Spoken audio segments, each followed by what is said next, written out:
Darren, thanks for joining me. How are you, mate? I'm well, busy at the minute, but I'm well. Every time I speak to you, you are busy. You keep yourself nice and busy. So, you got some exciting things going on at the moment. So, for those that don't know who you are, Darren, quick, I'd like to pass it over to you. So, who are you? What you're currently doing, and kind of what's keeping you busy? Okay, Darren Smith. I'm currently the program leader at UCFB for football coaching and management, and I kind of oversee all of our coaching degrees at Wembley Campus. But also, the bit that keeping me busy is I'm the founder of Coaching Exchange as well. Yeah, nice. So we've done some work with Coaching Exchange before. A great little organisation for coaches to share ideas, CPD around all that. So yeah, really, really exciting. I think there's an event coming up later this year, which Yeah. I'll see you there at as well, Darren. So, so sticking to the UCFB side of things, then. So you mentioned that there's a lot of students at the UCFB, and I'm curious to know about the actual course themselves. So. Did you say they're coaching courses? Do they have analysis modules on there? Where does analysis fit into them, Darren?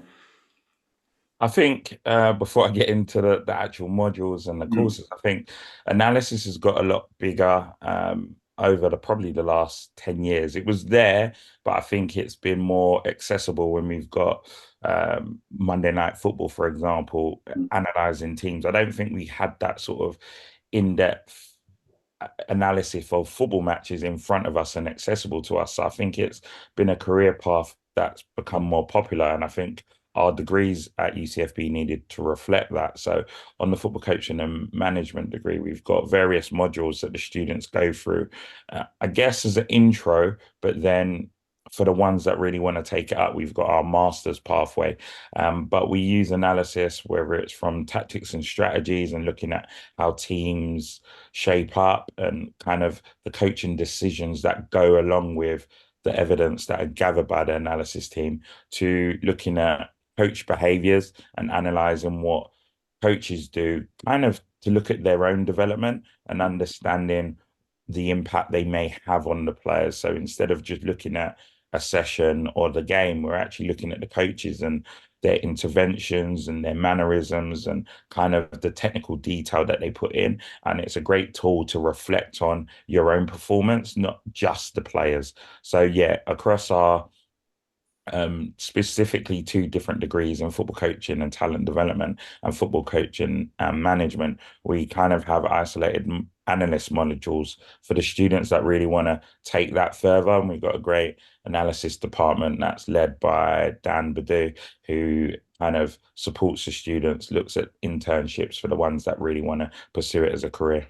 Yeah, I'm glad you brought that up in the fact of kind of analysis being used to analyze the coaches as well, because I think a lot of people often miss that. Like sometimes coaches might think, well, I don't really do analysis when my players are a little bit younger, they're not at that level, but actually you can be analysing yourself, you can analyse the coaches, and like I said, the mannerisms, how they put sessions on, how they're interacting with the player. So yeah, that's really important. And then in terms of that exposure, the added exposure of, you mentioned Monday Night Football, it seems like analysis is a lot more common now. It definitely has grown over the years. And as a coach yourself, Darren, you'll know like the blur between the roles of a coach and an analyst are almost getting, they are intertwined more so that, a coach is now expected to be able to analyze and have the basic understanding of the kind of softwares to be able to do that. So if we can then, Darren, just quickly run over some kind of tasks that these students might have to do. So I'm presuming there's a lot of out on the field coaching. How does it look for a student at UCFB on the coaching and management course?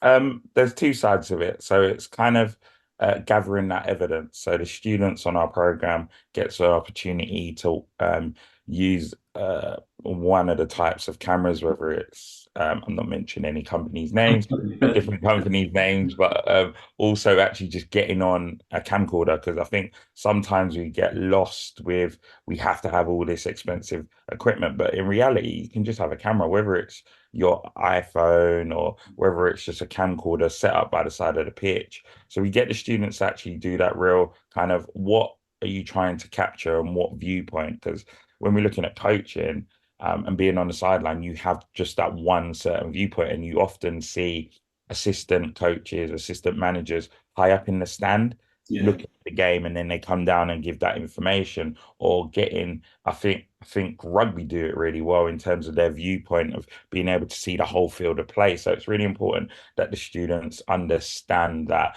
actually your viewpoint changes. What you see being behind the goal, I often like because you want to see all players when the ball's in action. Yeah.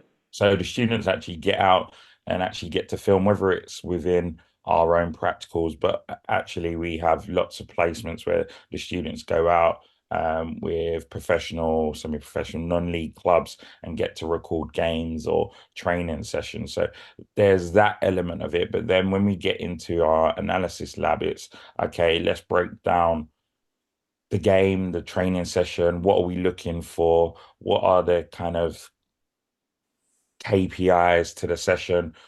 Is it linked to the philosophy? So what does the team want to try and achieve? And actually kind of break it down. But a personal favorite for us in the last, I think it's 2 years when we've had the reflective coach as a actual module that the students actually have a look at themselves and their development, but actually breaking it down. And we can go to almost just that notepad and pen, tally chart, all the way to using some of the software that they'd be expected to use in the industry. And it's really important that they learn all the tools from the basic foundation up to kind of the high advanced software.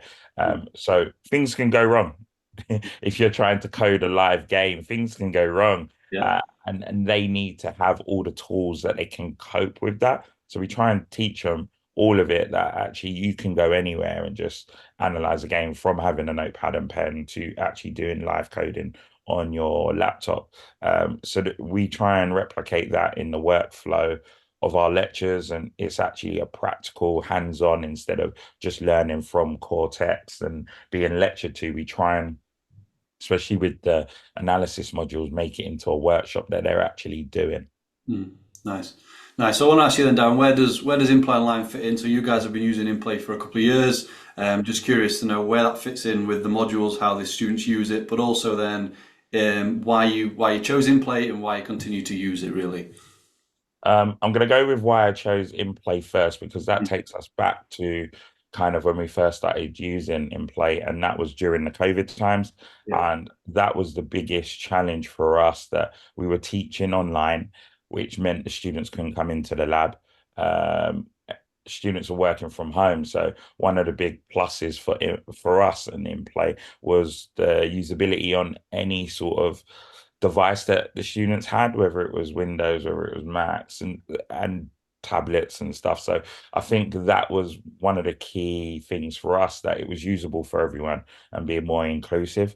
Mm, And then kind of how it fits with our workflow, it allowed us, because it was accessible to all, it allowed us to kind of set homework. I don't want to use the word homework, but yeah. it was. So it allowed us to, whether they were um, working within their own grassroots club or professional club, filming that footage and being able to do it from home and not waiting for us to be face to face in our lecture and seminars, being in the lab. It allowed them to do a lot of work from home and prepping. And it meant that when they come into class, our discussions and work was more advanced instead of at the beginning point, because they could do it away from us. And it allowed the students to get that real life experience, no matter where they are, to practice if analysis was for them. So they were constantly doing it. So for us, the major kind of point for it was that accessibility for everyone and being able to use it away from lectures, and not relying on our equipment in the performance lab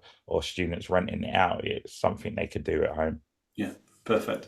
Yeah, those going back to the COVID times, that's when and it took a while to actually meet you face to face as well, Darren. Yeah, So it's all yeah, done. there was a long period where it was just behind the screen now, but it was great. Like it just massively helped us, and especially on the analysis modules, because the students were missing out on being face to face with us within the lab. It allowed us to kind of do work online, whether we could get them games or stuff we previously recorded, and it allowed them to kind of use the software from home and learn about analysis.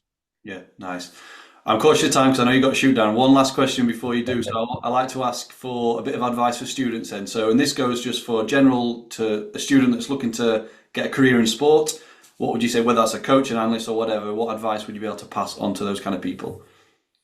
I think because of the industry is changing year to year, I think one of the biggest things that kind of helped me, especially when it was goal setting and setting my targets and what I speak to the students is what career do you want to do? And even though you don't have the qualifications right now, Mm, constantly look for job advertisements. Look on the JDs and what are the desirables and essentials because if we look at analysis, rolling back 10, 15 years, you could just be an analyst mm, and being good on a computer. But now I've seen recent job descriptions, they're asking for you to be a coach as well and having a UA for B. And we have to move with the times. If it's something you want to do in the future, you have to stay on top of what the job descriptions now say.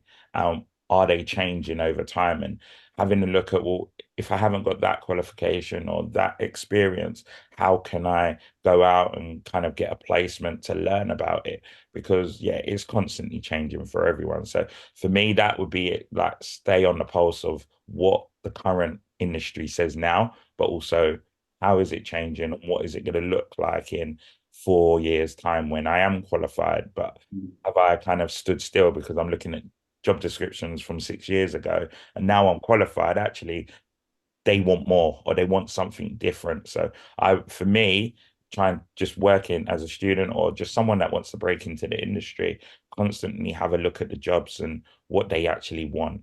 Yeah, that's a great answer actually. So yeah, even if you're not ready for those jobs, just have a look and foresight and plan forward to get to that particular point. That's perfect, Darren. Thanks very much for your time as always. I'm sure All we'll catch up soon. So yeah, thanks very much, and I'll see you soon, mate. right, catch you later. Thanks.